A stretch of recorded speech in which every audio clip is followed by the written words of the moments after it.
مورخین نے لکھا ہے کہ شہاب الدین غوری غورستان کے اندر خواب دیکھتا تھا، اور اس کو کوئی کہتا ہے کہ شہاب الدین غوری شتاب کن و بر جانبہن توجہ کن، وہیں برگشت ہے خدا پرتوی راج را زندہ بگیر، خداوند تعالی سلطانی ہند باتو عنایت فرمودان۔ بھائی فارسی منہ ہے، فارسی مت پڑھو، بے شرما، تمہارے باپ دادے فارس سے آ کر کے تمہارے دشمنوں سے ہندوستان میں بدلہ لیا، اور تمہیں اذان اور گائے کاٹنے کی اجازت دلا کے یہاں سے گئے۔ یہ ہمارے فارسی کے اکابر تھے، ہمارے محسن تھے۔ شہاب الدین نے علماء کو طلب کیا، علماء نے کہا ہندوستان میں شاید کچھ ظلم ہو رہا ہے، ایک وفد تجویز کر دیا گیا۔ وہ وفد آیا اور ہندوستان کے حالات دیکھ کر واپس گیا، اور بادشاہ سلامت غورستان کے بادشاہ شہاب الدین کو کہا کہ کسی نے اذان دی اس کی زبان کاٹتے ہیں، کسی نے گائے کاٹی اس کے سارے خاندان کو کاٹتے ہیں۔ شہاب الدین کا ایمان اور اس کا اسلامی جذبہ جوش میں آیا، علماء سے کہا فتویٰ دے دو مجھے فوراً۔ ہندوستان پر علماء نے کہا فتویٰ ہے، ہم ساتھ ہیں۔ شہاب الدین غوری آیا اور پرتوی راجہ سے نارائن کے میدان میں گھمسان کی رن ہوئی۔ اسباب کی قلت کی وجہ سے اور حالات کے ناموزون ہونے کی وجہ سے شہاب الدین غوری کو شکست ہوئی، وہ بما فوج کے واپس چلا گیا۔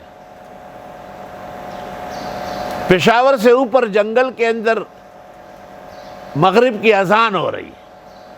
شہاب الدین نے اپنے فوج کو کہا کوئی اذان ہو رہی ہے، چلے۔ دیکھا تو ایک ملنگ بادشاہ نے مغرب کی اذان دی۔ شہاب الدین سے کہا وضو ہے؟ کہا بالکل۔ کہا نماز پڑھتے۔ نماز پڑھنے کے بعد شہاب الدین سے کہا کہ ابھی مغرب سے پہلے میں نے شکار کیا ہے، بس اس کو تھوڑا سا آگ پہ سینکتا ہوں اور پھر انشاءاللہ کھائیں گے اسے۔ کون ہو؟ کہاں سے آئے ہو؟ کہا میں غورستان کا بادشاہ ہوں، ہندوستان کے مسلمانوں کا بدلہ لینے کے لیے آیا تھا۔ کہا پھر؟ کہا کچھ کمی کی وجہ سے شکست ہو گئی، 3 سال بعد دوبارہ آؤں گا اور انتقام لوں گا۔ اس نے کہا اللہ تو سن رہا ہے، اس کا ساتھ دے۔ 3 سال بعد شہاب الدین غوری دوبارہ آیا، اور اب کے جو پرتوی راج سے مقابلہ ہوا تو وہ زندہ پکڑا گیا، اور اس کی فوج تس نس ہوئی، اور شہاب الدین کو فتح مبین نصیب ہوا۔ فوجیوں سے پوچھا کوئی نماز کی جگہ نہیں ہے؟ کہا جب سے جنگ شروع ہے ایک ملنگ آیا ہے، اندر ایک خالی پلاٹ ہے، اس میں اذانیں دے رہا ہے، اللہ اکبر اللہ اکبر۔ شہاب الدین نے کہا چلو اندر۔ ملنگ بادشاہ نے ان کو دیکھا اور مسلح پہ کڑے ہو گئے، اذان تو ہو چکی تھی۔ شہاب الدین نے تکبیر کہی، سلام پھیرنے کے بعد ملنگ بادشاہ نے شہاب الدین کو فتح کے مبارکباد دی، اور شہاب الدین نے جو غور کیا یہ وہی ملنگ بادشاہ ہے جو پشاور کے اوپر جنگل میں ملا تھا، اور ملنگ بادشاہ کے کپڑوں پر خون کے قطرے پڑے ہوئے، گویا بالفعل جہاد میں شریک ہے۔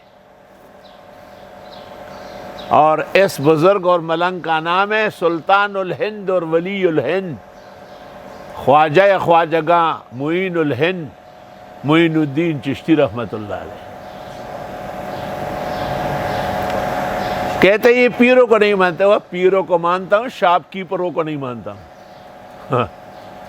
پیروں کو مانتا ہوں، التجار ہم الفجار کو نہیں مان رہا ہوں۔ پیر ہے پیر ہے، کون سے پیر ہے تو؟